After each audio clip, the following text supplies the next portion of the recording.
Would you like to reach our film and TV review podcast audience? Do you have a product or service of interest to film and TV home consumers or followers of the entertainment industry? Have a film or show production to publicize? For affordable price plans for all budgets, get in touch and find out about our introductory advertising options.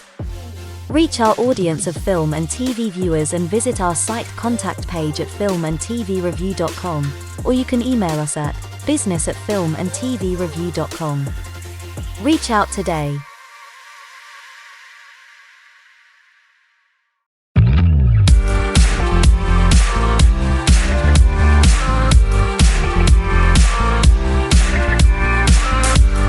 Welcome to filmandtvreview.com. Catch the latest film, TV and streamed show reviews every week.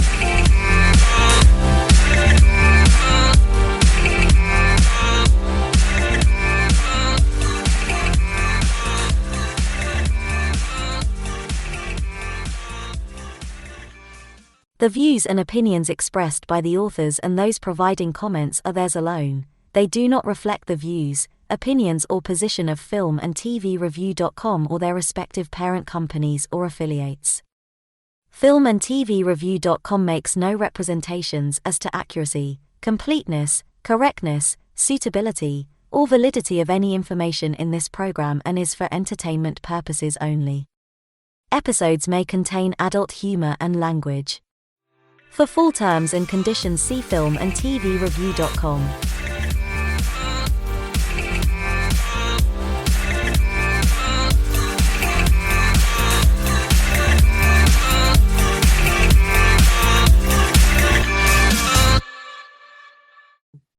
Hello there, everyone, and welcome to this film and TV review special. Joining us is a few regulars, and Andrina is a bit of a tricky herself.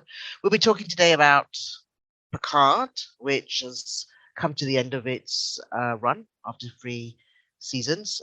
This taking up or revisiting original characters from The Next Generation, which was quite a successful follow-up to the original series of Star Trek, and great piece of television during its day.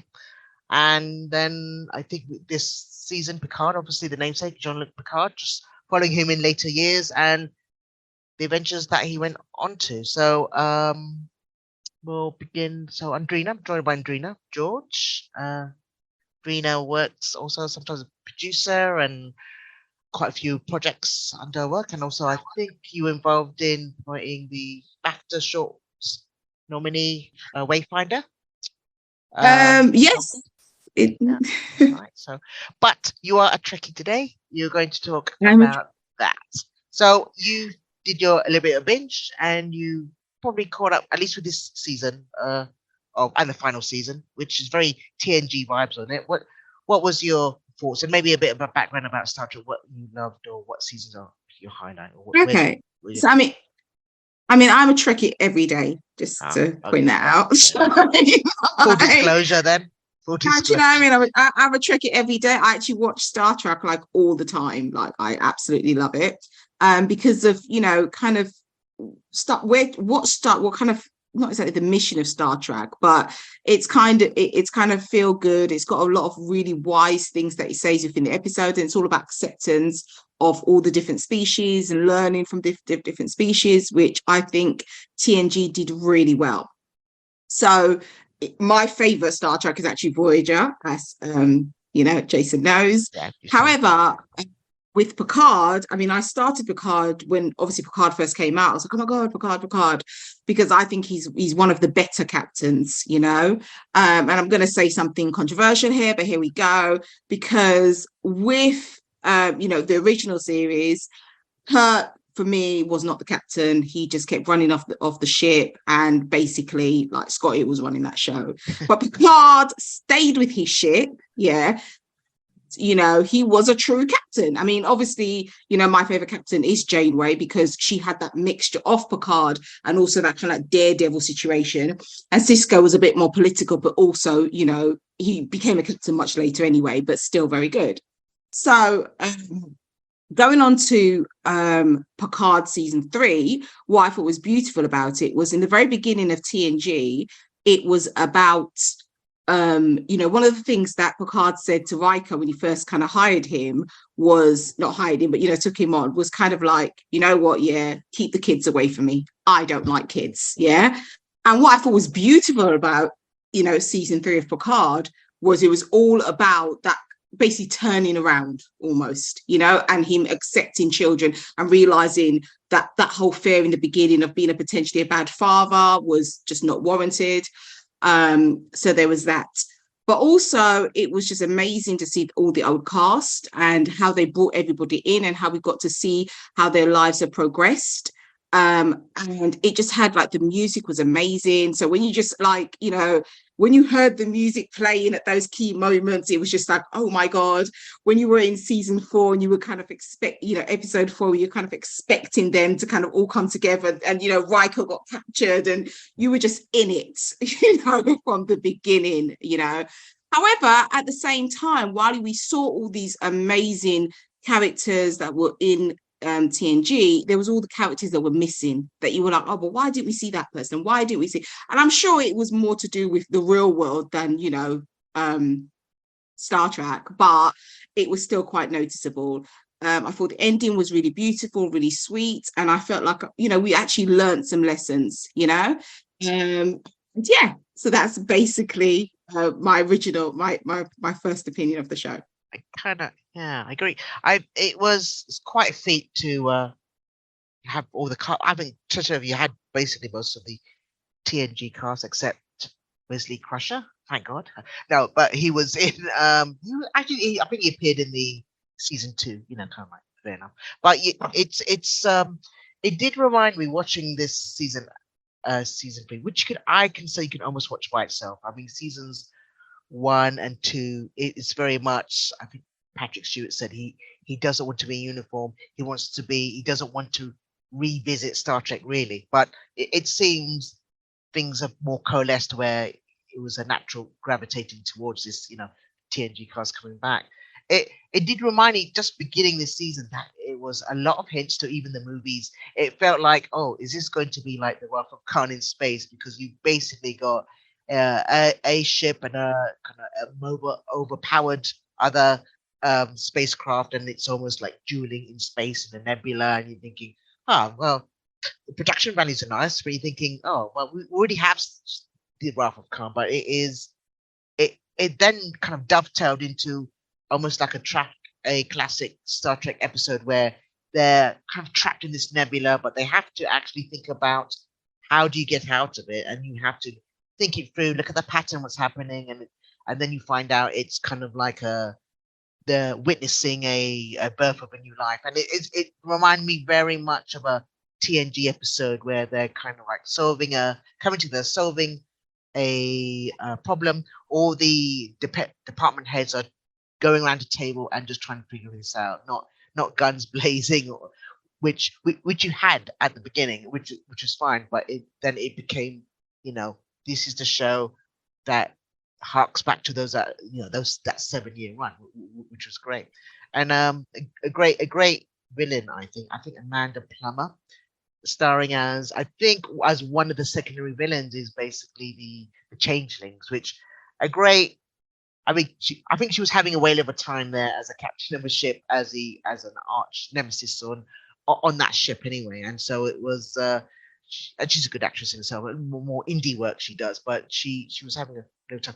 But these characters everyone had their little moment. You even had a return in some way of Data and Geordie, but also with a franchise like this, how do you introduce if you want a new generation? And they kind of weaved it in very well. I think Geordie's daughter, Vicky's real life daughter, playing that role, and Picard's son, as you said. For him, it was harks back to, Starfleet is my family, and I don't need any more. But it's like, hey, this is very much. I realized that, what I missed, and this is what some good acting by Patrick Stewart. Because sometimes in those previous seasons, he's a bit shaky. I mean, obviously he's 80 something, and you're thinking, oof, is he going to get to the end of the scene? Because you're almost fearful, thinking, oh my God, Stewart, just take it easy. But some great acting here, and really the full I think towards that final episode of the last two, it's like he's got that gravitas back, and when he's on board the ship, it's like, oh yeah, it's got this second gust of wind. Pretty good. Of course, the Borg returned in this, which was, spoilers, but at the end, it's this big arc, I guess, with him. So it had to be him, really. It had to be the Borg. But you feel like, we'll do this again. But I guess it had to be. But I gotta say, I for what I think Terry Tallis wrote this, who's the showrunner originally, but solely writing and directing some of these episodes. He definitely knows the character, how to treat legacy characters, and how to introduce some really new characters. And that is a great way of treating a legacy franchise like this. So I think it's been warmly received across the board. Did you appreciate the kind of, you had 7 and 9 obviously in this as well. So favorite from Voyager. So you were pretty much excited by that. What did you think, Andrina, of season 2 and season 1? Because I thought some of those were terrible, quite honestly. I think that, just coming back to what you were saying, what I thought was actually really good was actually it did start the next generation, the next exploration series. Because to be honest, obviously Star Trek has pretty much, although I enjoyed the one with the Quantum Leap guy, I understand why that wasn't as successful, but with the way they ended it, and also with Star Trek, the kind of the crash that was also Star Trek Discovery, with the way they ended it, you could see that becoming the new Star Trek that would actually work for the fans. Basically, it's got 7 of 9 on it, who is that kind of risky captain that's going to trust her instinct, and it's got Raffi, who has been an amazing character in the Picard season. Even though the Picard wasn't as good, like season 1 and season 2, she was an amazing character, really immediately well liked, immediately well loved, flawed, but with such a great heart. And I think also the Starfleet thing kind of came around because, in the beginning of season 1 of Picard, Starfleet was definitely the enemy, the terrible people doing, making all the wrong calls and not sticking by what they stood for. But definitely with Picard almost changing his mind and supporting Starfleet, it took you down that road of, being a supporter and understanding why they are, as big as they are and that kind of stuff. But then I think, as we've always noticed with Star Trek, I mean, although the Federation is amazing, they are still an empire, and, we should never, ever forget that they're still an empire. They're still conquering. They're still kind of doing that kind of thing. Yeah. There was another thought I was having, which has completely escaped me now. So I'm going to hopefully let Andrew speak and give us his opinion of the show. Yes, Andrew. What did you think of Picard? You've seen all 3 seasons, so what did you think? Right. Okay. Well, there's a lot to take in. It's a whole big franchise. Yeah. And there's actually more on the way as far as the franchise goes. But as far as just season 3, just going some stuff that's already been touched on today, and other people have brought it out in other groups and other times, I think, in this group. And that's that season 3 kind of feels almost like its own thing. I mean, it does nod back to things from the first 2 seasons with regards to data and other little things here. But aside from, I guess Rafi, you don't have as many of the regular Picard characters just from this show coming back this year. And there's reasons for that in universe. I mean, it wouldn't make sense because one of the characters, he's, you explain what happens to him at the end of season 2, so there's no reason for him to be here.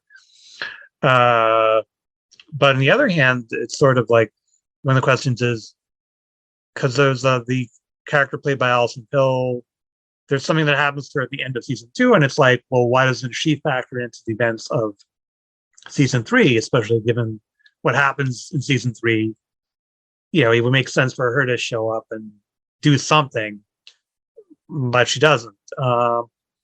And then there was the character of Elnor, the Romulan. Yeah, it was like he died off screen. I think he was on Excelsior, and then he's in the lift, I think, and of course the Borg attacked, and so for the new way of assimilating, and I think he's on board the Excelsior, and then that you can follow the map, and then it kind of like vanishes. It's just destroyed. So Oh, okay. Yeah, I know that happens to the Excelsior, but do they explain what happens to him specifically? I mean, is that something? Because I don't remember that being explained. No, I just they yeah, but because you would think like Rafi of all people would say something, given that she was really close to him, you know, as a colleague, and just like what happened to him, you know, but was he doesn't yeah, mention. was she? Oh, but was I know Picard. That's why Picard said switch it off, switch it off. I guess that would explain that. But Raffi, wasn't she busy doing Tai Chi with Wolf or something? Maybe no one had actually told Yeah, her. like I said, Maybe it just feels like a little bit like its own almost thing. It's like that's I wouldn't call it a true. reboot, but it's different. Yeah.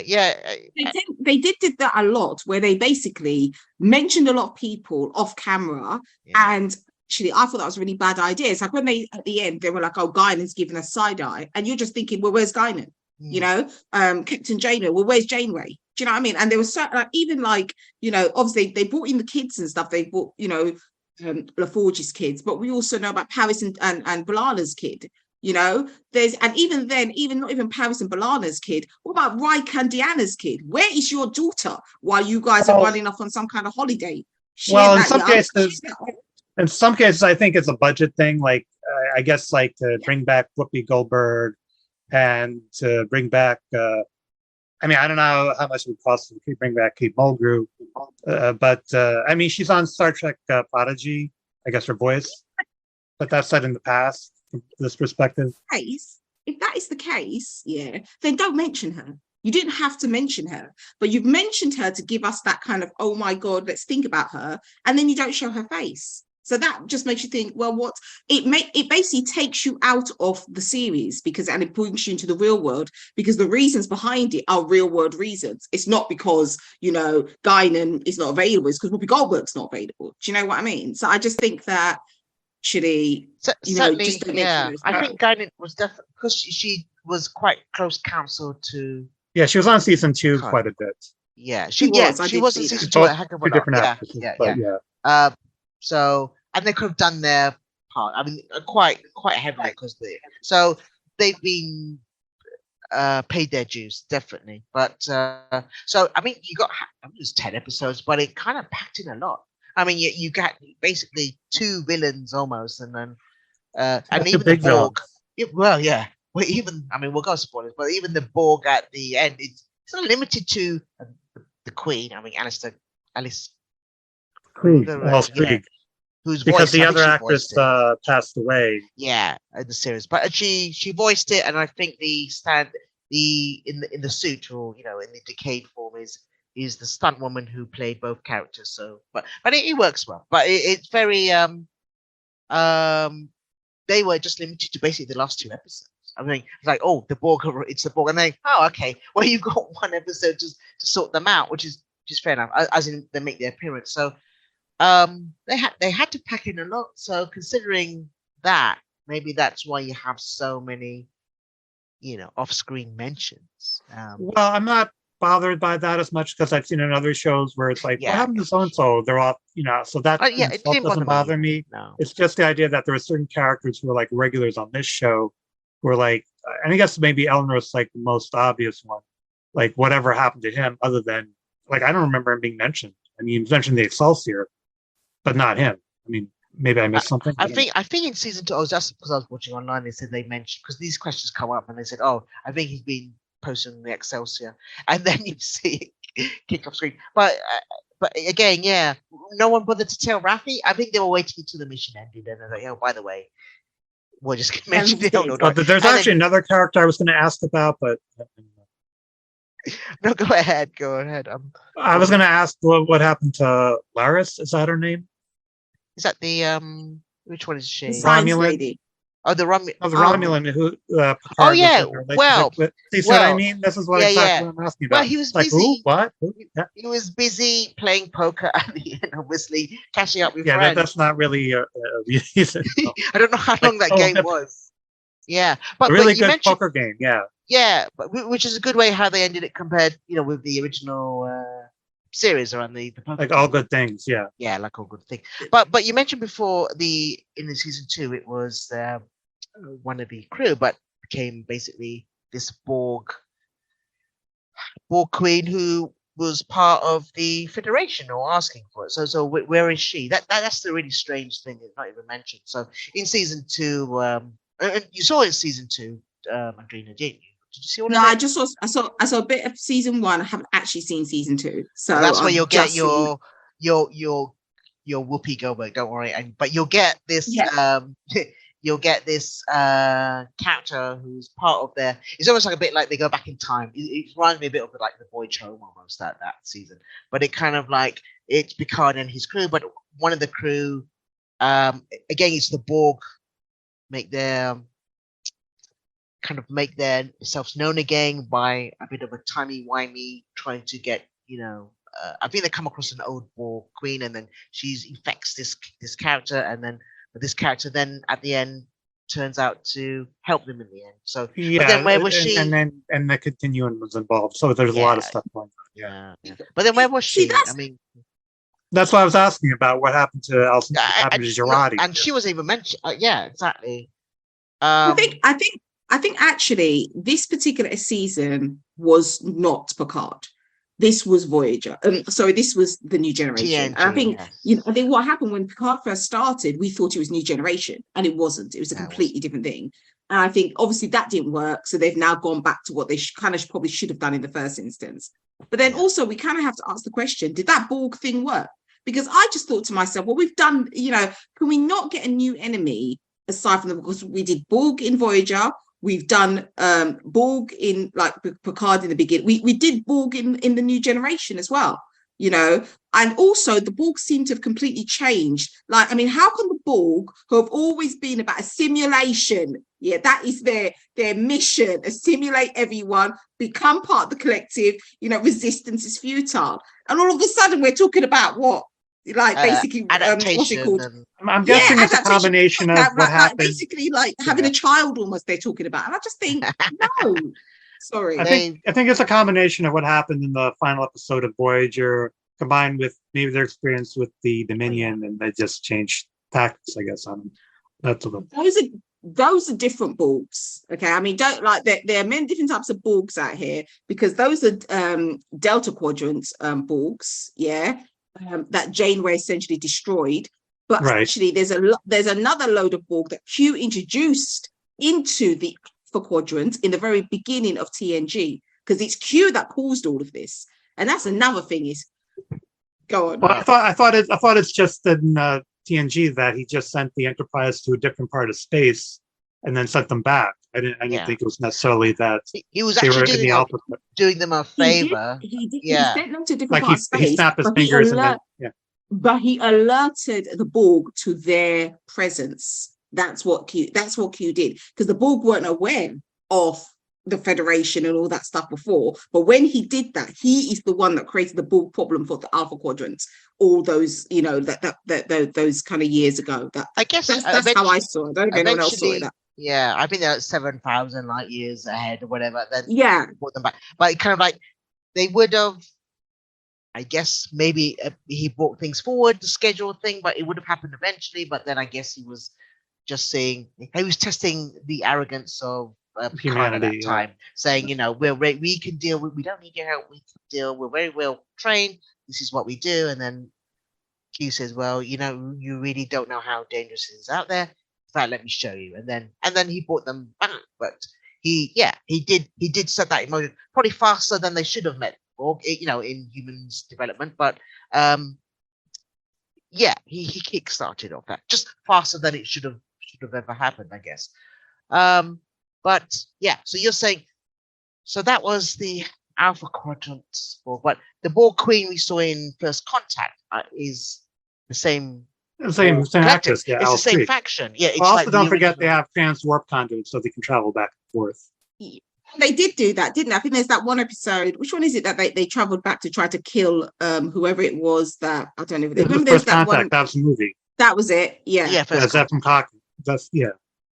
So then, so I assume that the Borg that we meet are actually the Queen. You see, seems to be she's consuming her own collective because they've been infected by the virus that Janeway is From the one who Ultimate actually. Janeway, Yeah. yeah, from the She's final. the one who caused them to be in this state. So this is why they've had to adapt, to change their philosophy a bit.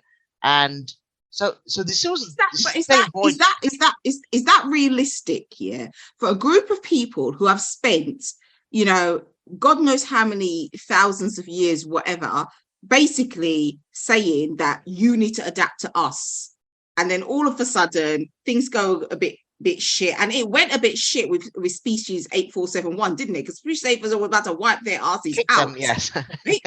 And they still did not change their ethos. Now they've had a little bit of a bad bump, yeah, bearing in mind with all the different species they've assimilated, and suddenly they're completely changing everything. Like, does that make sense to anyone? Is it just me? I think there was a theory that it was they were always, in the original series, they were always just interested in the technology. So they weren't interested in you or people. They were interested in your technology.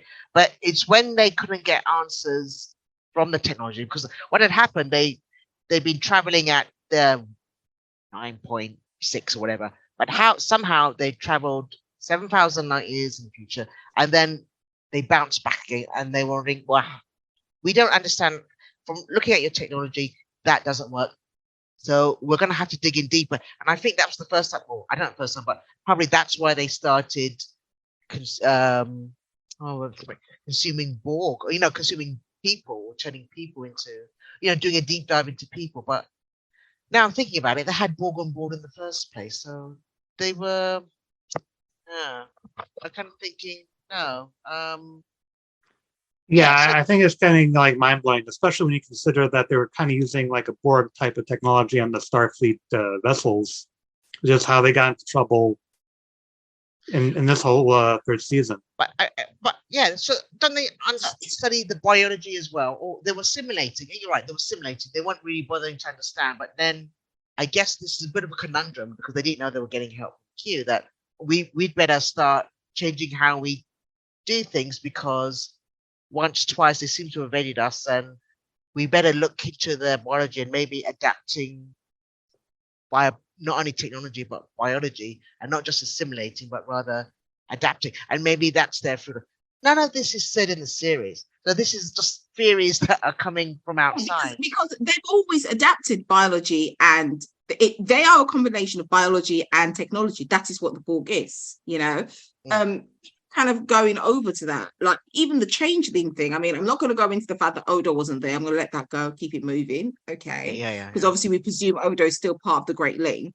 But then even that stuff, I mean, to be fair, I loved the fact that she took on, the form of her torturer, and they evolved to be able to, I guess recreate themselves in a more perfect way and recreate the insides and stuff like that and everything.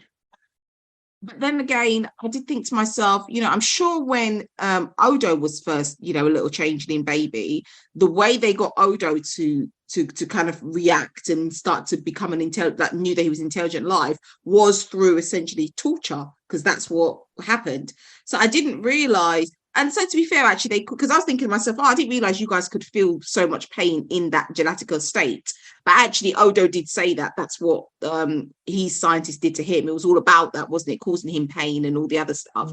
Did you think that worked? That the changeling, as the villains worked? How did you guys feel about it? I found them a bit more interesting than the Borg again, because it's like, well, we know what we're dealing with, and somehow, we beat them so many times before. It's kind of, I found it the more interesting motives, because, and then who she was talking to was the Hand, which obviously was the Borg, but it seemed like, well, this is quite a powerful, very intelligent, very adaptable villain, and it's a new one, and it seemed like a good threat. So, and I know there was a small fraction of,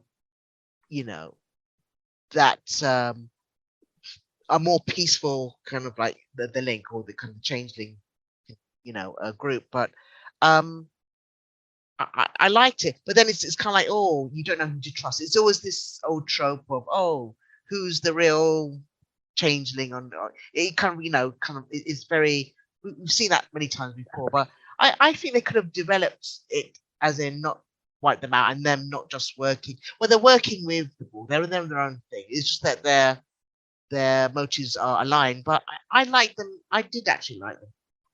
The only thing that struck me is that they're very retro in their Starfleet like equipment, like squeaky trolleys with wheels. Still, I think, okay, we're going very old school with Starfleet or Starfleet cutbacks. But I like them.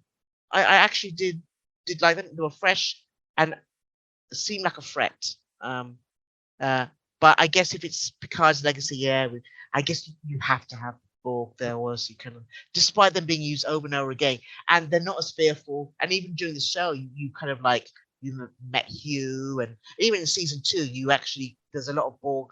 They're actually studying Borg. There's a cube there, and stuff like that they're looking at. And so it's kind of like they're not as fearsome as you think. But the Queen, I thought the design was really good, very much H.R. Geiger tones to it. I kind of liked, she seemed threatened and desperate enough at that point. She wasn't herself almost. It was like a desperate queen of her brood. But the Dominion, I guess what their really thing is that they could be anyone at any time, and you even see that here. So they have a lot of potential of like who's changeling and who's the real deal, and especially with the idea that they can now, because of experimentation by Section 31 or whatever, they can now replicate. Thanks for it's like was a nice job breaking it here or whatever.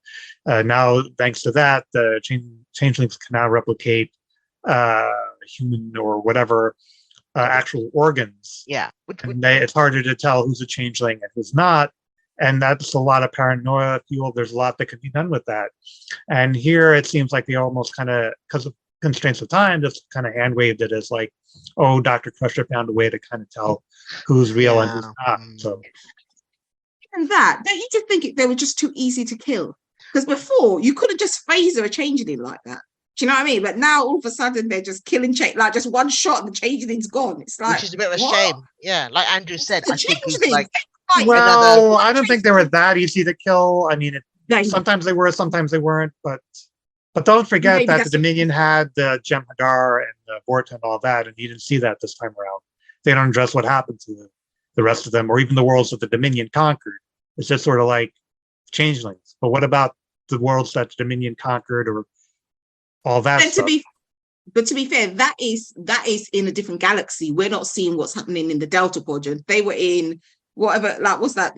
They're in a slightly different galaxy, because remember at that point we were traveling into the Gamma Quadrant. Exactly, they were in the Gamma Quadrant. We were traveling into the Gamma Quadrant through the wormhole, and so I'm sure they're still conquering the Gamma Quadrant. The only reason they came here was because we alerted them to our presence when Cisco went over there, when that whole wormhole thing was created.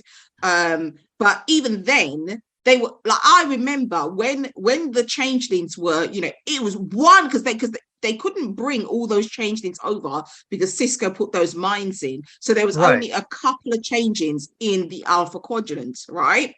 And basically one changeling, to kill one changeling would take the whole of the episode, because they had to, they couldn't just shoot them. I think there was something that destabilized them or something like that. And this one, it was just bam, and then they're just blowing up. And I just thought, well, they're your big bad.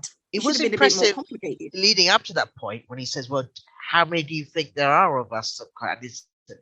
There's like only 4, yeah. And there's only 4. You're thinking, that is... That could be like anyone at any time. Yeah, so formidable. It just took 4 of us to take it down, basically put the Federation in its knees. Thinking, that's more paranoia fuel. Like, it could be anyone. Sure. They're very arrogant when they're saying... So it's more psychological than any kind of physical. But it's hard to kind of like pin down who, that big... It's not like a big cube that you can blow up every season or something like that. It is a... which I don't think they should have dispensed with so easily. They should have been like put into some containment, and then, but it's the next big bad that you can have for your next generation. I mean, we've basically, you must feel sorry for the Borg every time they turn up. Thinking, oh my goodness, how are they going to meet their demise this time? I think since Voyager, you feel a lot more sorry for the Borg, because Janeway destroyed the Borg. and any kind of like Janeway, just like there was no more respect for the Borg after Janeway, to be fair. No, So but then also the other thing which I thought was, I understand the continuous blame for Picard over the Mercutio's, the situation about killing the 11,000. Yeah. But I was thinking to myself, but he was Borg. Like, it's not like he had a choice, and everyone just, I just think that they keep repeating that, and then but no one's saying anything to Seven of Nine, and it's like, well, we know what's like. Seven of Nine has killed a load of people as well. Like, she's not. And the same thing I actually found interesting about, like, basically Data and Picard essentially being the same now. They're both. They're both sent. You seem to want to gloss over that, because I was thinking, it's very moving. Oh my God, he's not Picard. He's I know live forever. he's basically another automaton, and you're thinking, and I had to forget that, and I think you had to join season 3. Oh, I miss my friends. But you weren't on the same adventures. You were just someone. You're a Pinocchio. You weren't on our adventures. He died, and so you had to forget that just for these moments to land, because there was a lot of scenes where a lot of close-ups were saying, "It's been an honor serving with you," or Riker saying, "Diana, I'm going on board," and you're thinking, okay, he's going to bite it, or they're not going to make it back. Oh God, Worf's not going to make it a good day to die. And you're thinking, oh my God, who's gonna bite the bullet? None of them did, but for that to land, and with Picard, it's you had to forget that, you actually died already. You're dead. Yeah. So you wouldn't have that feeling. I mean, and it made his death really worthless, because it was kind of like they're now telling him, actually, you didn't really need to die. You didn't have that condition. That was a complete waste. But I mean, what I thought was quite hilarious was Shaw, because like the second Shaw came in, I was like, you're dispensable. You're going to die. When are you going to die?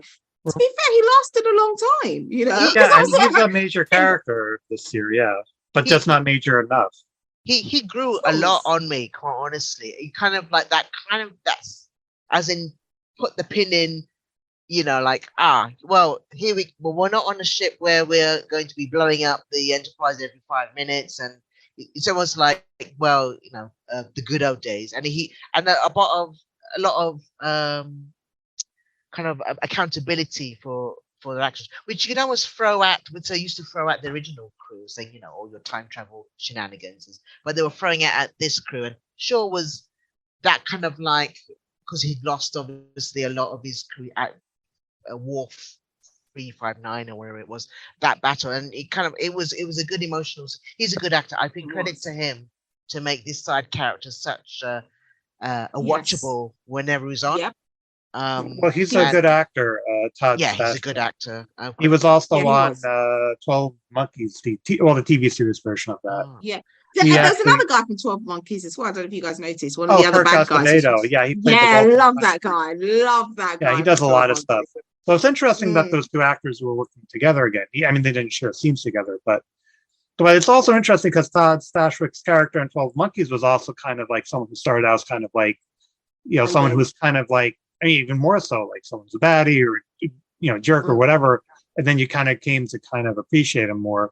And then here it was even more so because he's like, he's trying to be an effective captain, but he's coming across as a jerk and all that. But there's like reason for it, and you're like, oh, people are taking the ship away from him. But then you really kind of like, I really feel for this guy. He was kind of a jerk, but I kind of come around, and you kind of hope that he's going to turn out okay, but someone has to die, and it's not going to be any of the main. Exactly. They did a good job, but they did a good job even when they killed the Bajoran girl. And it was just like you really felt it, and I was just like, I knew she was going to die immediately. Obviously, she was dead. Yeah. But still, did anyone notice? Another thing which I thought was quite interesting was I was looking at it and I was thinking about the incestuous relationship of TNG. Is that Worf has been with Deanna and Riker has been with Deanna, and then obviously Picard has obviously been with Beverly, just like an ongoing little situation there. I just thought that, and obviously 7 of 9 and Raffi and stuff. I just thought No, they didn't really play on it, but there was quite a lot of, I don't know, they could have played on those kind of the history of that situation, if that makes sense, just a Yeah. little. Well, I think I did like that Beverly Crusher was given a lot more to do, which she hasn't been in the film. She's been just basically at the side in the movies, but it was more like, hey, you can realize how smart she is, and of course it's a bit more of their relationship. It was kind of hinted at towards the end and say, oh, there was we tried to be a couple, but it didn't work. But then they had a kid, I guess, with a bit of shore leave, maybe at the end of, I don't know, Nemesis or whatever. Then Picard was even old when he was in TNG, so it was a bit like, really?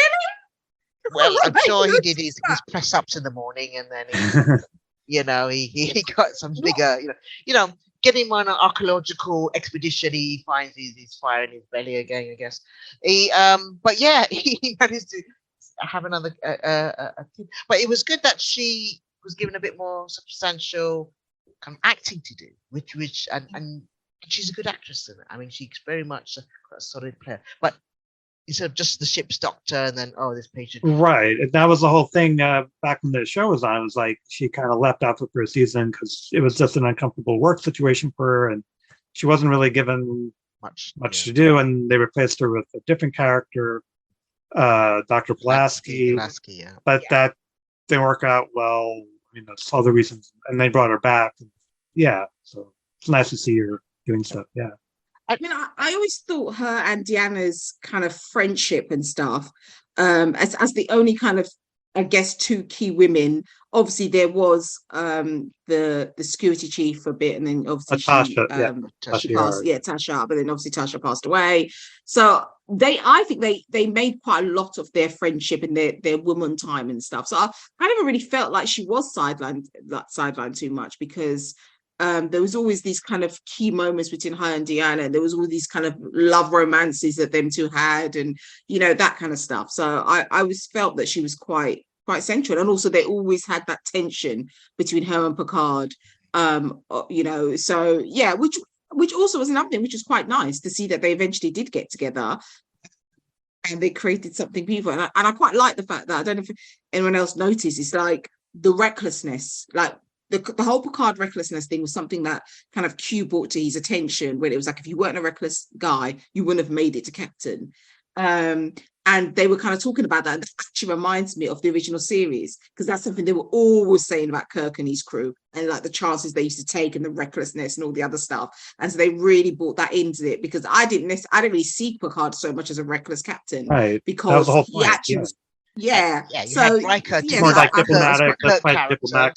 Exactly. But they were really playing on that. And I just thought they were really trying to give a nod to the original series, because that was a very key thing for the original series, was that Kirk was, crazy kind of situation. So I thought that was quite, I guess, because he hasn't got his, especially in seasons 1 and 2, he doesn't have he's not in charge of a big starship anymore, but he's kind of going off on his own emissions to whatever happens. So he could be a bit more reckless in the show. In the series, he was very, very sensible. I know he wanted to go off a lot more, but as it went on, he wanted to. But he was very much as it kind of drew a line in the sand of, we are not Kirk.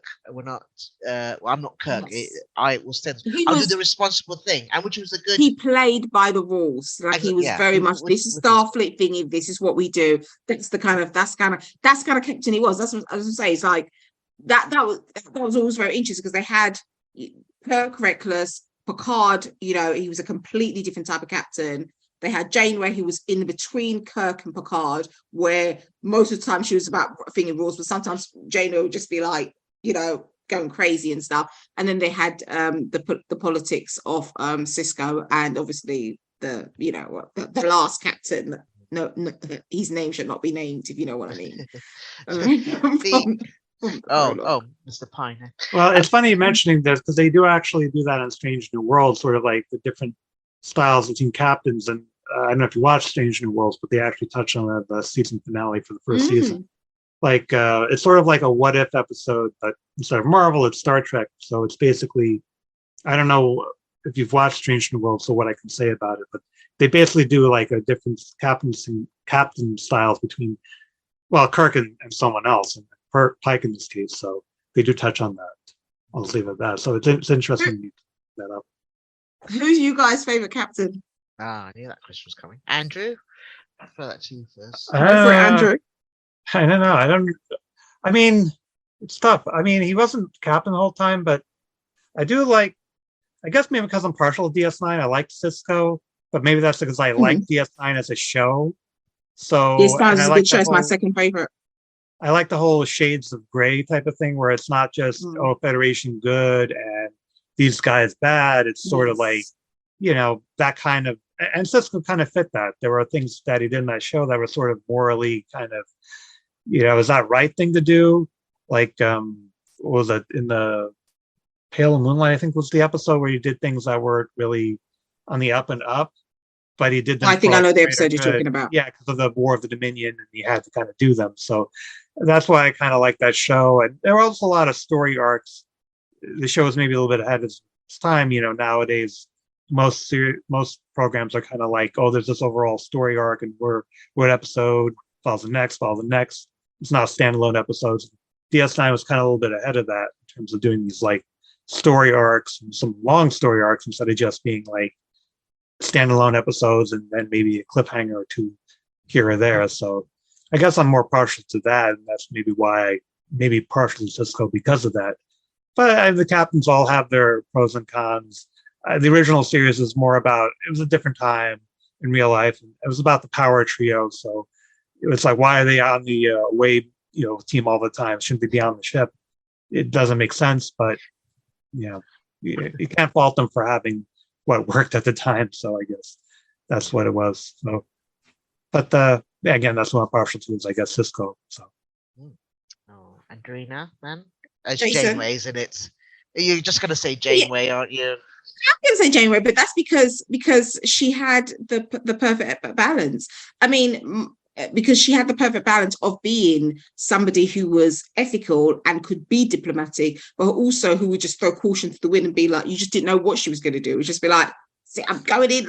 She just had that. So that's why I liked her. You know, I just thought she was that kind of perfect. Like most of the time she was on the ship. And for me, being on the ship is very important. Okay. You can't say you're running the ship if you're not on the ship. Okay. And once in a while she'd do an away mission, which is fine, you know. So I like that about her, basically. So yeah, that's Janeway for me. What about you, Jason? Yeah, I'm kind of split between. I mean, I do love that power trio, but because I think I'm more in.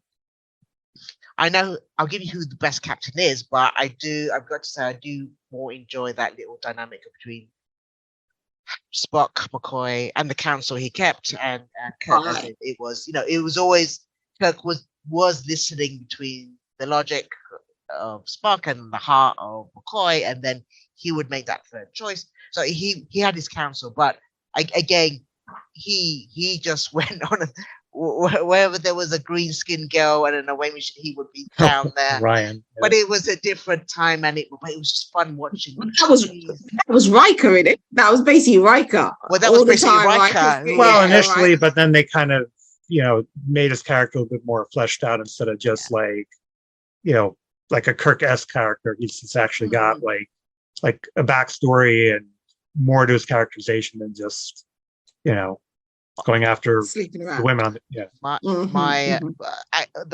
to bring it home, I guess, about my favorite captain, I have to probably say, I mean, even though I really do love him, still I think the originals are my favorite. However, the best captain I think is Jean-Luc Picard for me. I think because who, sorry? Jean-Luc Picard. Picard's your favorite? Okay. I think it is because he was just doing a captain's job, as in every problem was like it's not the most exciting, but it was, you know, a roundtable conference where they were dealing with probably real problems, relatively speaking, as in, or how do we get around this anomaly, or how do we get out of this trap, or negotiating, diplomacy. So he kept a bigger council when in the decision making in the loop. He had his counselor, the doctor, the engineering, security, Riker. He basically would have that ready room or that round conference room, and it was how you make a very big decision, and it wasn't done lightly. He stayed with the ship. Because he was the least exciting, almost personality of a captain, he was the best captain for me, because I think because of his diplomacy, and it seemed more to what a captain would have to be in that time or in that circumstances for me, in that exploration scene. He's not my favorite captain, but he is the best captain for real. Yeah, the he best is, captain. Because of the fact that he, exactly as you've said, he is the captain that did things the way that they were meant to be done, you know. And after 4 seasons of Kirk doing whatever he wanted to do, you know, it's a breath of, it's a little bit like, okay, cool, this is how it's meant to be done, basically. But yeah, so he definitely had that, basically. So yeah. And he was very like torn in particular, that moral question of the week, to go a bit more deeper, as in what is the right thing to do. And then even he would say, you know, what the rules we have in place, I've got to question, you know, our prime directive. I've got to question what actually we're doing. I don't think our policies are. You can see almost as the series went on, he started questioning more, you know, of maybe in different circumstances, in different parts of the galaxy, our rules are really lacking. And I think one of those standout episodes is when they were trying data. I was on trial because they wanted basically a Measure of a Man, Measure of a Man, and basically it's him making a case for what are the policy of where the direction we're going. I don't like the direction that it's going. Where if you want to make Data who we see as an individual, you want to make a whole race of them, then what are you making? Then you're making a race in a service sector, and that's basically like slavery again. So, and this is Federation really just going straight. So he'd had to. So you can see it's all philosophy of what the institution is working with, and the decisions he made, and you could see an evolution in his character for sure, where he's more by the book and very straight-laced, then become his own man. So as the best, not my favorite, but definitely, I think for me, best captain, the best captain, and you get to like him in the end. Yeah, you do like him. I mean, I think that question of what is a man or what makes us human was also posed even by Janeway when it came to the EMH. We had that. The hologram. Yes. And funnily enough, we actually had that same episode of an entity in space actually was also in Voyager as well, which that's kind of what that reminded me of. But coming back to Picard now, another episode which I thought was quite interesting of him as a person was the episode which because we kind of came full circle with Wesley, but in the very beginning it was that entity. I don't know if you guys remember, the entity was like maybe like the 4th episode or something, and the entity came and the entity was able to kind of change, like basically what you thought could be created in reality really quickly. I think he was the Traveler, exactly. And the Traveler said, yes, and the Traveler was like, we're interested in Wesley because basically he could be us in the future. And then a man that didn't like children put that kid onto the bridge in order to almost fulfill his destiny. And I thought that was just quite interesting that he did that, because you didn't expect him to be that guy, because he was so stand up and so doing the right way, and he bent the destiny of all things. So yeah, I always thought that was quite interesting. So yeah, I mean, what I could touch upon also. I mean, what did you think of the films? Just overall, of course, the series ended, TNG, and it finished in a really nice way. I kind of feel this season 3 is basically the sequel to All Good Things. That series end. The film was kind of like,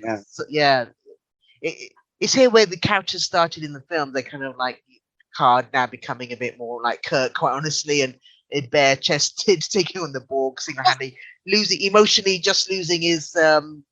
his shit, like saying, the line stops here. Exciting. I like First Contact. It's very good. It's a good rip-roaring, spacefaring, kick-ass, die-hard, episode. But it is, and it's satisfying. But the characters are totally, it's a different philosophy that you could have grown up with if where the next generation were. They were kind of, let's consider the pros and cons, and then we'll make a decision. And it was like that. And that was a bit, I mean, with the films, you kind of feel it all went, very much. Well, I will say this is that, if nothing else, the Picard series and then other things in the Star Trek franchise have kind of given, maybe it's too strong a way to put it, but Star Trek Nemesis has been kind of given its due in hindsight. Like, it's still not, necessarily the best film, but in terms of like what happens in terms of the franchise as a whole and how important that film is, it's been kind of given its due. It's like when it came out, it's sort of like this film's kind of like, but it's been kind of given its due in terms of like, the whole canon and the whole franchise in terms of like development of Picard. Picard regards to Data and Picard regards to the Romulans. Like why does he feel so bad? What happens to Romulans happens. It's because of stuff that happens at the end of Nemesis. Because he suddenly feels like hopeful that like, well, that combined with other things that happened earlier. But the idea of like, we can help the Romulans and get them to be closer to the Federation, and then Romulus gets destroyed, and it's like, guess not. So, but it's been given kind of its due. On the other hand, something like Insurrection wasn't necessarily the worst necessarily, but it's sort of like, it doesn't really do much. It's sort of like an episode, that 2-hour episode that doesn't really mean much in terms of like the whole franchise. You kind of skip it almost, if not for the whole Riker and Troy getting back together. But other than that, it's sort of like it doesn't really do a whole lot. I think there are a couple of nods to it in Picard, but other than that, it's not really like the most significant in terms of like the franchise. So that's just something I've noticed. Andrina, what, the films, or did you? Do you know what? I saw all the films, and I think I liked the one, which I forget which one it was now. I liked the one with, I think the one with the Romulan, the one you guys mentioned, and also I like the one strange one with the whale. Where the whale one where Star Trek 4. That's the that actually got a shout out on the card. Yeah, exactly. I love that. They see the ship, the bounty. Yeah, and I generally prefer. Actually, fun enough, I love Kirk's films. Kirk, like those films. Those ones, I just thought, man, like that film wise, they did it. If that makes sense, they really did it. They felt like proper films, as in proper. Yeah. They made it to the upgrade of as in a great standalone films or series, and some good character work in there. The TNG films kind of a mixed bag. I mean, like I said, I like. But I gotta say, Picard, this beginning season, it felt like, this is good. It felt like Wrath of Khan vibes to me. Quite honestly, it felt like there's a big ship. We're gonna go after it, and then they get stuck in this kind of like submarine drama around the nebula, and you're thinking, are we doing this? And we thought, okay, it's nice, but we kind of done it. Fair enough if you're going to go out like this, but then it just completely did a pivot to conclude it where, they parted ways, and then you had this entity that they discovered along the way, and it's like, so it kind of like, we're on TNG territory, but good TNG territory. So overall, it just basically arched over movies, series, characters. For this show in 10 episodes, I think it course corrected a heck of a lot in the previous 2 seasons, or forgot about them and gave them a great send off. Quite honestly, I mean, when you see that ship come out, it was maybe a bit fan servicey, but you can almost say it's like, well, they know they're fans, and I think, like, how do you get the Enterprise D or whatever out of space so cool? Why are we using it again? But it's beautiful scenes, though. If you think about it, the whole Fleet Museum is a fan service museum. Well, it felt a bit like that. You have the Voyager, you have this, and then you have the Enterprise D. So yeah. Oh yeah. But it kind of like it built up enough goodwill for me to like, let's go with it at this point. I mean, it was quite enjoyable watching and emotional. I quite like the fact that they treat the characters as such legends. It's something that they could have almost ignored and just made them, a normal admiral or normal this or normal that, but they really treat them with the characters with that kind of the respect that the fans give those particular characters. So I really like that. What did you guys think about the ending of for all the characters, and where, you know, the kind of the arc and where the arc went to? Did you guys enjoy it? Agree with it? What were your thoughts? Andrew, Yeah, because I mean, it's kind of like mixed, because it kind of felt like there were certain things that it felt like a little bit rushed almost, because it felt like, if you look at, you know, the bookends, you have the poker game and all that, that's great. But I also felt that it was a little bit rushed in terms of like, yeah, certain things that were alluded to or things that were mentioned earlier. And then it's sort of like, well, what happens to the rest of these changelings? You know, apparently there's all these changelings in the Alpha Quadrant. What's going to happen to them? Or what happens to, I guess her name is Laris. I don't remember, the woman that Picard is supposed to be with at the beginning of the season. And she's appeared in the earlier 2 seasons. So, and what happens to all these other characters. So I think they were trying to do something that kind of thematically tied into the next generation, and having them play poker together, and having Picard be the one to suggest playing poker, whereas before it's like, oh, I guess I'll join the poker game. Like now he's like the one who's like, yeah, let's play poker. I'm really good at this. So it's kind of come full circle. But I kind of felt that there were certain things that within the Picard series itself kind of got either just not got acknowledged or glossed over. Or maybe they'll bring them up on that spinoff that the Stinger is alluding to, or the franchise is still going on. So I don't know. We'll see. But I kind of felt there were certain things that this didn't get touched on. And they were kind of made you go, well, what happened to this or that character? I guess they just wanted to do thematic things for the next generation rather than for the Picard series specifically. That's just, you know, what I took from it. There's enough Easter eggs in there where there's even in that museum, there's Kirk's body there. I'm thinking, okay. I think I missed that Easter egg. Yeah, have a look. Oh yeah, that was in the Section 31 Days to whatever you want to call it. Yeah. Oh my god, I was thinking, are we gonna get a William Shatner? He would just overtake the whole ship. But it's I like the way, probably at the conclusion of one account, I think Data, I think actually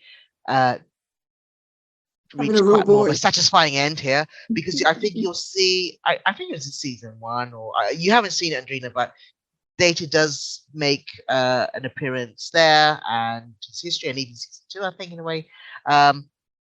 And it's dealt with in his own way. I won't spoil it for you. Well, Brent Spiner likes to appear these as much as he wants. As much as he wants. However, it doesn't always have to be the same character. Just have to put Brent Spiner in there somewhere. Exactly. I mean, he's so many characters. That's what's so funny. Like, do you know what I mean? He plays. He's Law. He's Soong. Like he's Data. He's this song. He's that song. He's different members of the Sung family. It was good. It kind of like ultimately, because there is a bit of a journey in seasons 1 and 2, but here is kind of we have this. It's not a cheat either, because it's not really Data. It's a version or the backup version or whatever it is. But also it is Law as well, and they kind of find a resolution with that in that body. And then you kind of Data has now almost evolved where he has a bit of Law and a bit of that, and he has that he can experience. And it was like you always think, oh, is it going to come out really awkward because we know how Data is, and it's going to be too cheesy, but it played it really down the middle really well and very engaging. And I just like the place he's been left at. He's kind of like reached his almost humor, but not quite, but then he never will, but it's just as close enough as he can. So it's great. Geordie, I'm glad he's back probably at the museum and just looking after the Enterprise Deems where he belongs. He's happy. Riker, well, I like Dana Troy actually did something useful at the end of 7 or 8 years, or whatever it is, as in she kind of found where the crew was on the Borg. It was kind of, which I must say that climax had a bit of Return of the Jedi kind of vibe to it. But they're going through the Borg cube. It's kind of like them going through the Death Star 2.0. Yeah, wow, how is that ship so maneuverable? But I gotta say, this series did do a little of its homework, as in, when you think, instead of coming out the blue, they do hint to why this could happen. There was a bit with how comes Picard can still listen or detect the Borg even though he had implants out, and they explain it really well here because they changed their biology, which explains what happened in First Contact. Said, "Oh, I can hear the Borg," but it's like, well, how come you didn't have anything left of you? But you know, I like their plan. I like their plan, changing the DNA. Is it the end of the Borg? You are talking about where our characters end up. So the Borg, I don't know. I guess they'll be back in some form. I'm sure. It's not the last of it. They're just, Riker and Janet Troy. Did they go back? I guess they're more closer than they were because they had a different son and they just Well, retired. they have a daughter, so yeah, there's some so they can carry on making pizzas. Who we there. never saw, and she wasn't really mentioned. But she appeared in the first season. Yeah, she appeared in the first season, but this third But season, and she wasn't. So that's my point. She wasn't that old in that first season. She was like what, 10 or 12. So I'm just sitting there thinking, well, where's the child? Who's babysitting the child? Like, I don't understand. Well, that. they've got food replicators there and pizza. I'm sure she'll be fine for. I'm sure she's fine. Week or exactly. two. But, like a holodeck or whatever. Yeah. What do you guys think of Worf being so badass? He's Worf. But he's not, because he's find inner peace.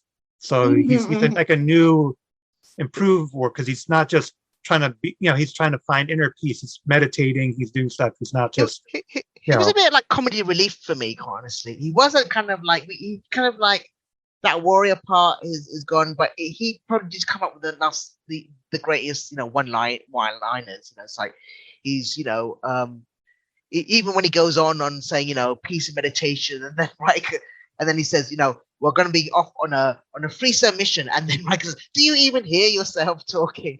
And when he's picking up the sword, he said, my God, this is so heavy. But I think he was quite a source of the bit of the comic relief there, which was great. Wolf himself, I think he's kind of like, it's almost like a retiree, but didn't have that much to do as in character-wise, as in there was no arc to it, but he had some great lines, but more of a comic relief in this season, I think, with Wolf. But I'm glad he was there, but he's like his story's already been told in the series itself, I was just kind of curious about what he is in terms of like his job title or whatever, because he said something about being an intelligence officer. So is he, because he was working, I guess, for Roe. So is he part of Section 30, or is it some other thing with Starfleet? Because there's Starfleet intelligence, and then there's Section 31. So is there I guess there's a difference. Well, he was part of the Klingon, warriors or something. I thought like his son was part of the Klingons. He was working for Roe. Yeah, he seems to be working for things, but that's also a surprise to me because I thought he'd moved from Starfleet and was with the Klingons now at the end of Deep Space Nine. That's what I thought. About 20 years earlier. Yeah, but I don't know why I kind of expect him to still be with the Klingons. But after 20 years, a long time ago. I guess he doesn't. Maybe he's not like the typical Klingon, though. That's I was gonna say, probably doesn't go down. Brought up by humans, all right, fair enough. I guess it doesn't go. When he's talking about peace and meditation, it doesn't go really down well when you're eating your gak around with the other Klingons, saying, why don't you find another table? Yeah. Quite honestly, you gotta get the guy must be live. Yes, it's always He's probably vegetarian. I always love whereas everyone seems to have Klingon opera. So it's like, all you seem to listen to is Klingon opera. but he does say House of Martok, so I guess he was close with that family from the DS9. So there's that. DS9, yeah. But in terms of what he's doing, I think it seemed like he was part of Starfleet intelligence, which I guess I'm confused as to what is that versus Section 31, or is that necessarily? I guess those are different things. I don't know. Two separate things, actually. I think there's intelligence and there's basically like the Telnar, the Romulans. They've got the Telnar, whatever you call the Telnar Shore or whatever. Yeah, the codes. Yeah, and then they've got the other secret intelligence agency, and even us. We've got you got the FBI and you've got the CIA. You've got to have more than one secret. Well, one is domestic, agency. One is international. So, but I guess I'm trying to think where that works here. Is I guess it also the reason I keep bringing up Section 31 is because that's going to be one of the next things. The one with Michelle Yeoh's, whoever she's playing. That's going to be like a direct-to-streaming movie. Yeah, I think it'll be a movie now. Section 31. Yeah. So that's why I keep mentioning that. So I mean, the Federation is, and I mean, ultimately where the Federation is now, it kind of feels like very Empire-ish, especially when they Yeah, get. they're not all good. They have like their dark side with the Section Yes. 31 and I- the I- Daystrom I think- experiments. Deep Space Nine was very key in revealing that Federation is an empire. Because I think, initially the way they sold it to us, where they were this big loving community and, whatever. And Deep Space Nine, you really saw, no, they are an empire. They are not conquering as such, but pretty much. But they got And they want to continue to become bigger, exactly, and all the other stuff. They are an empire, simple. So actually, I think when you saw Deep Space Nine, I didn't think so badly of the changelings and the Dominion, because it was just another empire. There was the Dominion Empire, there's the Romanian Empire, the Klingon Empire. Everybody wants an empire. So here we are. A lot of shades of grey in that series, as you said. I mean, they did kind of poke at that though, because there was a scene with like Quark and Garrick on DS9 where they're having like root beer, and it's like they're talking about root beer first, but then it's like, but this is like the revelation is that they're like, oh, root beer starts out tasting sweet, but then it eventually gets under you and you start getting addicted to it. And Garrick's like, oh, just like the Federation. It's like, are we talking about root beer or are we talking about the Federation? Yeah. It's like, it's like, we're your friends, we come in peace. But it's funny like because I think Quark said a lot of stuff like that about the Federation. He's always saying those kind of smart little things, kind of like, it seems like the thing, but really, they really are like, because Quark could always see the truth of things, if that makes sense. He kept a cynical eye and where things were going out. Because he saw the side, the dark, the underbelly. Yeah, exactly. He really saw exactly the underbelly of the situation. And I think, but I think it's always good to bear that in mind when you watch Star Trek. It's not as sweet. And I think over the years they've come to reveal that it's not as sweet and wonderful as we think it is, basically. Like even in Voyager, there's that one episode where I think Janeway wanted to get some technology from an alien race which is more superior, and obviously the Federation has that rule: we don't give alien technology away. And then she saw it from the other side of how basically you could do something to save somebody and you're not doing it because of this particular rule and stuff. So I think it's always important to know that the Federation is not as squeaky clean as we'd like to think. Well, there's actually a reason for the Prime Directive. That's actually a good one, but it's not given in Star Trek. It's actually given in the Orville, which is a Star Trek show in all but name. Oh, yes. But they do give a reason, a good exactly, reason. And the Orville is Star Trek, really, But there is a reason given for the Prime Directive in that show. Only they don't call it the Prime Directive, they call it something else, and it's not Star Trek. But they do give a reason for like why there has to be a Prime Directive, because it's like you think you're helping someone out, but then you wind up killing them in the process. So there's a reason for it. So I think I even know the episode you're talking about. Is the episode, is it the one where they keep going to this place and basically time keeps traveling really fast, and I think what's her name was seen like an alien or something like that? Is that the episode you're talking about, possibly? I think it's a final episode or something where there's like this one character who appeared earlier in the show, and then she comes back and she wants to help her people, but then it's like, well, we can't help you. Yes. So I think it's like the one where she came. She came to steal technology to basically, because that particular world were once where they voted people in or whatever. Something it's like a Black Mirror episode, but it's like a planet based on exactly. That. Yeah. I mean, I think Orville did a lot of those episodes that were very Black Mirror-ish. Actually, quite a lot of them were like, oh, okay, it really made you think. Yeah, they really make you think. Yeah, in ways that Star Trek. Yeah, they did really. I mean, especially at a time, I think when Star Trek had really kind of, all the franchises were just not Star Trek and they were just having a laugh and a bubble. The Orville really stepped in there. So, like it was like, forget Star Trek. I'm just going to watch the Orville. A huge Star Trek fan, and that the reason you just said this was that we don't have a Star Trek, so you did one. So yeah, exactly.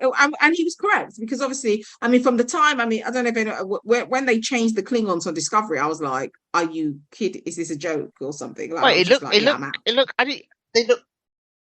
I mean, the production was all there, and it was probably prime. Jason, you can't just go change the Klingons because you feel like it. You just can't do it. I'm sorry. I think it was like them trying to do the whole look of the Klingons thing of like why Klingons look one way or the other. I mean, they did that on Enterprise, but I think they tried to do that here as well. It's just it just felt a little weird. But Exactly. yeah. Well, And there's no that- reason for it. We've already changed the Klingons from the original series. Okay, Wait. we've done that. We're now used to the Klingons. We even know the language. You can't just go change them because you feel like it. I thought initially they were going to do this alternate reality situation, and then I read, no, it wasn't an alternate reality. I was like, well, you've just mucked up. I'm out. which kind of like why how you deal with these big long running franchises when you've got this an established fan base, but then you want to appeal to a new one, where instead of just the old value system that you think belongs to another generation, let's go after let's make it our own. There's no need to do that when you can actually, if you can write well enough, weave both in, which basically happened with this show. As you said, respecting the original characters, not like do you know other what it is? franchises, and When working you with new when you generation. when you start working with a franchise, and it's often the mistake a lot of TV series make, they lose what was good about the series. It's the same thing. It's like something was working, the fans were there, they were watching it, they were committed, they're watching everything. Then you think, oh, we're gonna change it up a bit. And you've taken away what the fans what the fans were watching it for in the first instance. It's like NCIS. That show doesn't change. It's the most popular show in America. Time and time again, it's in the top 10. It is not moving. It sticks to its formula because it knows that's what they want to see. Same thing with Supernatural, on for 15 years, because they did not deviate from the formula that the fans liked. If you take on a franchise, did, you need to. That's a whole, What? that's a The whole other same thing subject. We'll come to that. We'll come to that. But if you take on a franchise, you cannot just, I want new. I want to, get the 15 to 18-year-old. You can't change it up. If you want to do that, do a different show. But you can't take an old franchise, change it up dramatically, and expect it to work, because it will not. Because the old fans will reject it, and you probably won't even get the new fans anyway, because essentially it's a different show. So there's that. But I'm going to be quite nice and let Andrew speak now.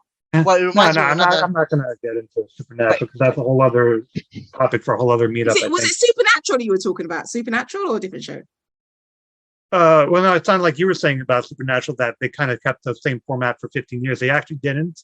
And a lot of people kind of gave them flack for that. That's because they went through a whole bunch of showrunners over the 15 years. So I think with Star Trek is you have a lot of things over a 50-year period, and things that maybe worked 50 years ago aren't going to work today. That's just going to be the way it is. It's common sense, yeah. On the other hand, there are certain things in the general sense that they are doing that people don't realize that they're doing. And they're kind of like, oh, this is not Star Trek. Why are you doing this? And it's like, well, it is Star Trek. You're just not realizing it, because Star Trek has always been about, diversity and doing things and thinking outside the box. And also when you look at Strange New Worlds, there's actually a character there who was actually on the original series, but only in a couple episodes.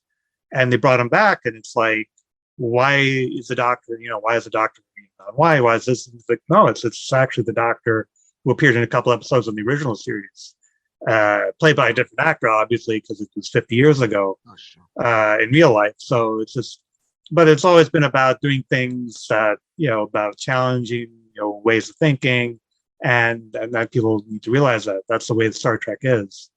It's not just about being the same or doing things like the norm. It's about, being more accepting of other people and other ways of thinking and other races and other cultures and other that's Star Trek. And that's what makes Star Trek Star Trek. So it is about doing things that are the same kind of way, but in terms of concept and in terms of what the franchise is about.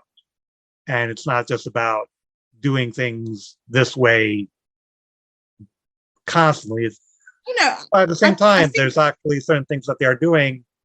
I think it's more the continuity issue. I think that's what I think people are trying to. I was going to say that. I think it has to keep within its own internal logic, even if it's over 50 Exactly. Years. You can't change the law. You can't change your own law. And, do you know what I mean? Like, you cannot change your own law. You have to, like, if you're saying the sky's red, then the sky is red. You can't just make it pink one day. That's just not how this goes. Or if you're going to change it, Right? then keep to some. And I think that's what Star Trek differs, let's say, from other franchises. The good episodes or the good films explain their logic why this is working, or they put the new explanation in, which I think they did with Picard. How they biologically change a Borg victim, and that's how even without implants you can still detect them. These little details, when you pay attention to the details, they pay dividends with this show, especially the fan base with Star Trek specifically. I think. To be fair, even season 1, which I originally watched season 1 when season 1 first came out, and I was like, and I watched like the beginning of it, and I was like, this is not Star Trek, I'm out. But actually, when I was kind of thinking, right, let me watch, season 1, season 2, season 3, so I can prepare for this, this moment here. I actually enjoyed season 1. Like, actually, I thought it was quite good. So I don't know if that's because I had kind of, removed myself from thinking it was. I don't know. But season 1 of which one? Which one? Sorry? So you said season 1 of Picard. Picard season 1. Season 1 Picard. Okay. Yeah, I actually enjoyed it. And I was surprised, but I did. And I'm actually, when I I'm going to watch season 1, I'm going to watch season 2 as well, because I thought they did well. And also that whole android question, I just think is actually really interesting. The whole, especially the way that our world is going, and stuff. And I do appreciate what you're saying about the fact that Star Trek has always been about diversity and things like that. And I think even just looking about that, how do we think that Picard 3 handled diversity? I kind of think. You mean like in universe or in terms of real life? Are you talking about Klingon diversity? No, in terms of within the universe, I guess. Within the universe, it's because it becomes such a non-issue. It doesn't even come as a talking point. It's just like this natural assumption. Even like, say, there was a lot of flack at the time, but in the original series, you'd see a little passing shot of one of a male member in a dress, and you're thinking, why is he? But in the show itself, they don't even mention it. It's just a passing image, and it's not even talked about. Geordie LaForge, I think the race wasn't even an issue. It was more like he's blind. With the visor? It's like it was more like disability than how that is. Initially, when the Next Generation came out, it was like, this is very very PC show. But then it's with the character writing and the advantages of the advantages of having a visor and the spectrum you can look at, and it's like it took its time, but I think it wasn't anything you dwell on too much because it's such a non-issue at that point. So you go into more moral questions, but maybe put it in a veneer of alien races and give them that format. If you're going to talk about real world issues, I think TNG's treated it well. Original series treated it quite well as well. Despite being in the 60s, it knew the world. I mean, Gene Roddenberry knew the world. We're going to be so far ahead at that point. There's no point even talking about it it's not our problems, as it were. But they'd put those problems on the planet that they're visiting of the week, but put it in the guise of different aliens or half of them. Yeah, there's actually something that he touches on. Well, it's not so much diversity per se, but it's the idea of was this the right thing to do in terms of introducing the virus that infected the Great Link? I mean, that was, again, Section 31, but the idea that this was an organization that was basically part of the Federation, and was that a good idea for them to do that? And, again, was that within the ideals of the Federation? Or was that within my personal ideal as Jean-Luc Picard or Picard the Synth, whatever you want to call him? But it does something that he brings up. It's not really addressed again too much because they have so much else thing going on, and Vladek and the rest of them take over the ship, and a whole bunch of other things happen. But it is something that it's introduced, and I thought they would follow up on it within this season at least. I mean, but they didn't really follow up on it too much because I guess they had too many other things to deal with, taking the ship back and all that. But the idea of, is the Federation above doing certain things like infecting this whole race with this virus, killing them off? At what point do we draw the line and say, we're not going to go past this boundary, even if it means potentially our own survival? What are we surviving for? So it does bring up certain points. I just wish they maybe followed up on that. So, Andrina, what do you think? We'll pose a question back to you. What's your kind of like take on? I was thinking specifically about Picard. I think Star Trek's always done well with those kind of moral questions, actually, in terms of not so much necessarily how they've handled it, or how the Federation have handled it, but definitely in terms of putting it into our minds, the question, like, should you kill a whole race just to save yourselves, kind of situation. So I think they've already done well in that. I think with Deep Space Nine, Sisko not being a captain, I felt that was a bit of a thing. And I think when I was watching this Picard, I thought, I actually wanted to look at it from a diversity perspective, and I just thought, are the diverse characters as ahead as the other characters? And that's kind of one of the questions I kind of thought. But then I was looking, I was like, okay, so Tuvok was a commander, now he's a captain. Okay, that makes sense, because Riker was a commander and Riker's also a captain. So I guess it was okay. But I think just because Worf, I didn't really know what Worf's title was. I just felt because there was no, maybe, I think the last time we saw Geordie was a captain, because I remember there was a time he was in the Voyager and he was a captain then. And I just thought, nobody was an admiral, just things like that. But I'm not sure if that I think was... Worf may have been captain of the Enterprise E for a time, I think. Who was captain of the Enterprise? No, I think Worf may have been captain of the Enterprise E for a time, because when they mentioned something about the Enterprise E getting destroyed or something bad happening to it, everyone looks at Worf and it's like, it wasn't my fault. Wasn't my fault, like yeah. Okay, I might have missed that. But even then, we're now on admiral stages. Do you know what I mean? Like Picard's an admiral, Janeway's an admiral. Should Sisko not be an admiral now? Maybe, Sisko became. He went to the. He's not going to stay there forever. He's got his woman waiting for him to come back. You mean the wormhole? He's with the wormhole alien. He went to the wormhole, but he's not going to stay in the wormhole forever. He's got to come. It's been 20. How many years is it? He's not going to come back from the wormhole. He's got a woman waiting for him. But his body died or something when he was fighting Dukat, and then he became part of. He said that he's not really alive, but he's with the wormhole prophets, whatever. Sure, but I expect him to come back from that situation and live a normal.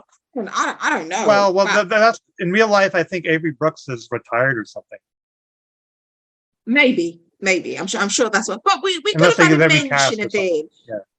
Should have been. He was the first black captain in the end. Do you know what I mean? We could just have had a mention. Oh yeah, I would think it'd be great if he could come back, but I think Avery Brooks is retired or something.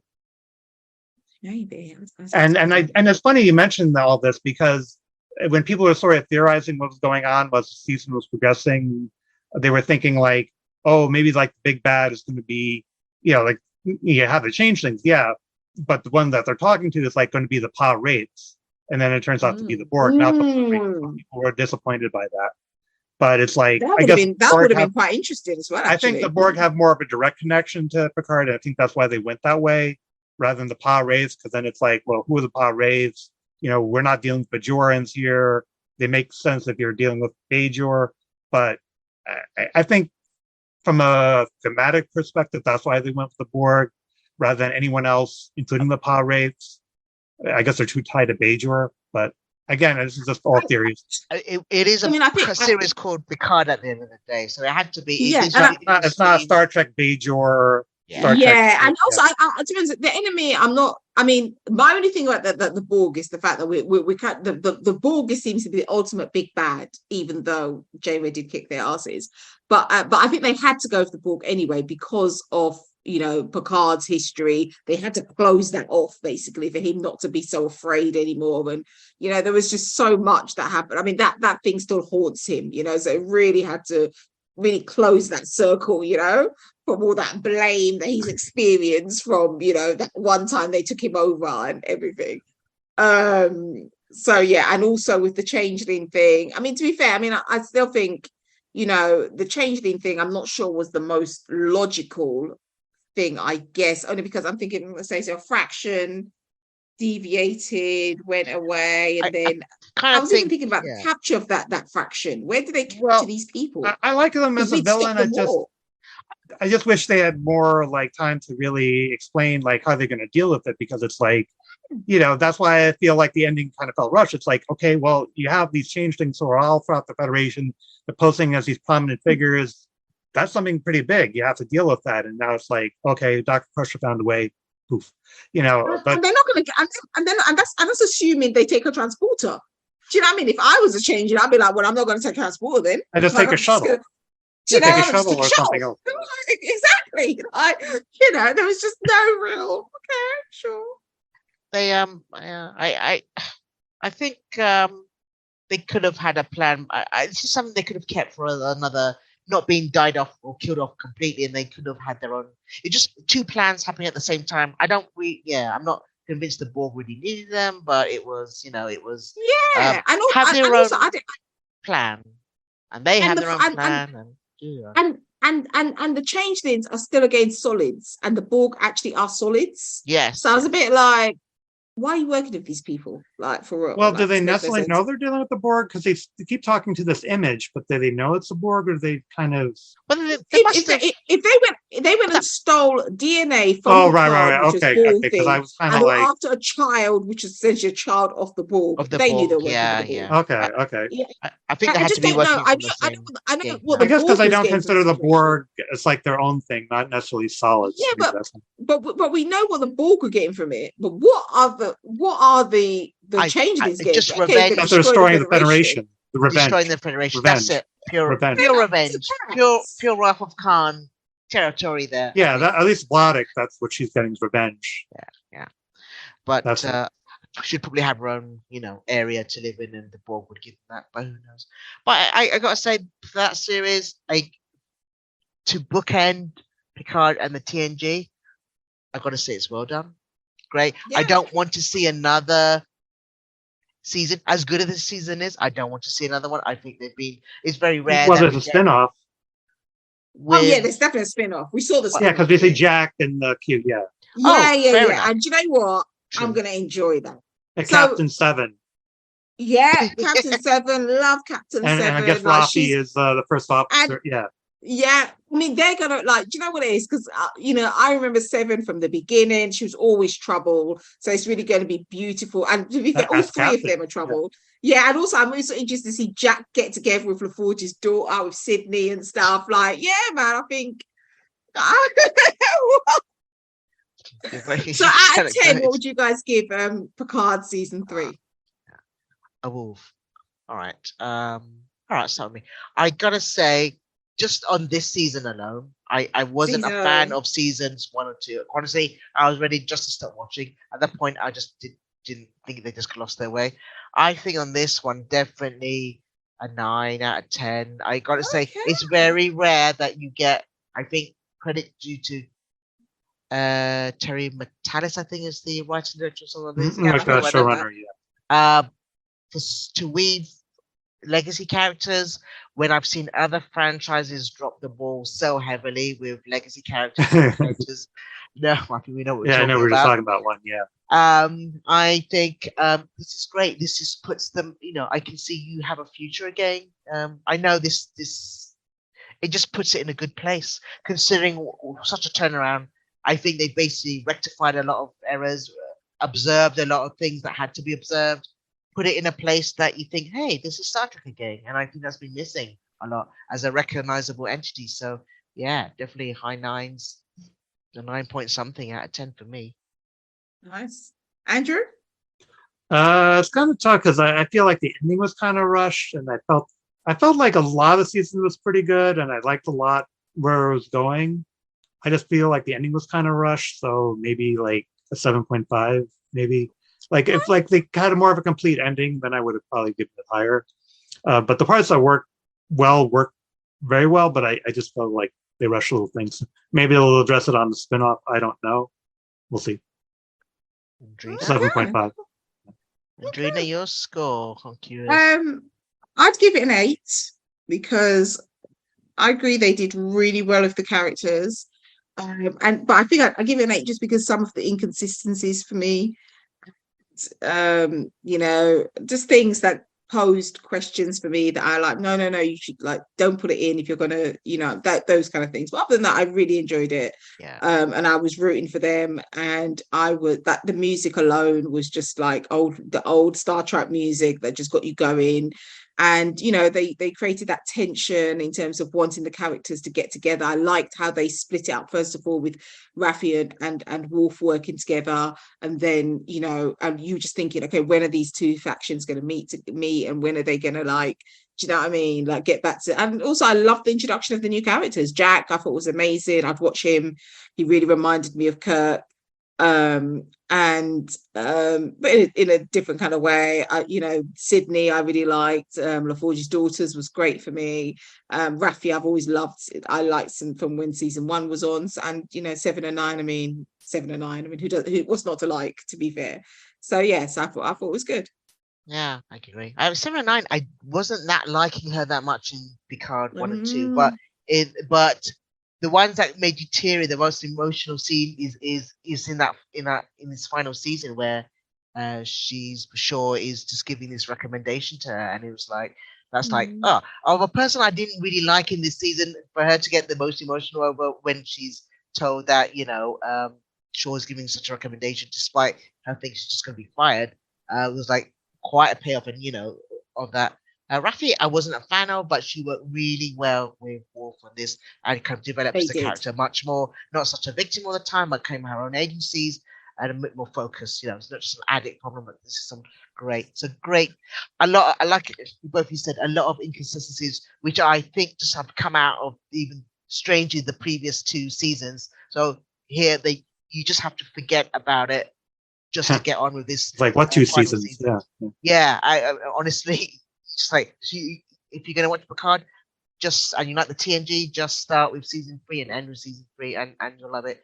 And some great feels. And you can say fan service, you can always say customer service with the Enterprise getting on that deck, and it's kind of like just there's some things just give you a good gooey feeling. Despite how they get there, it is a great send off as any cast can get on, quite honestly. And that's it. I think we all kind of funny enjoyed this season, so that's great. And I think we'll end it there. Thank you, Andrew. Yeah. Thank you, Andrina. Thank you. It was great to talk to you guys. Oh, great to talk to you. Yeah, this is cool. Yeah. Thank you for joining me, and we'll see you next time. Thanks. Bye. See you soon. We hope you enjoyed this film and TVreview.com episode. Catch the latest film and TV reviews, together with regular episode content from the world of film and TV every week. See you soon. Would you like to reach our film and TV review podcast audience? Do you have a product or service of interest to film and TV home consumers or followers of the entertainment industry? Have a film or show production to publicize? For affordable price plans for all budgets, get in touch and find out about our introductory advertising options. Reach our audience of film and TV viewers and visit our site contact page at filmandtvreview.com, or you can email us at business@filmandtvreview.com. Reach out today.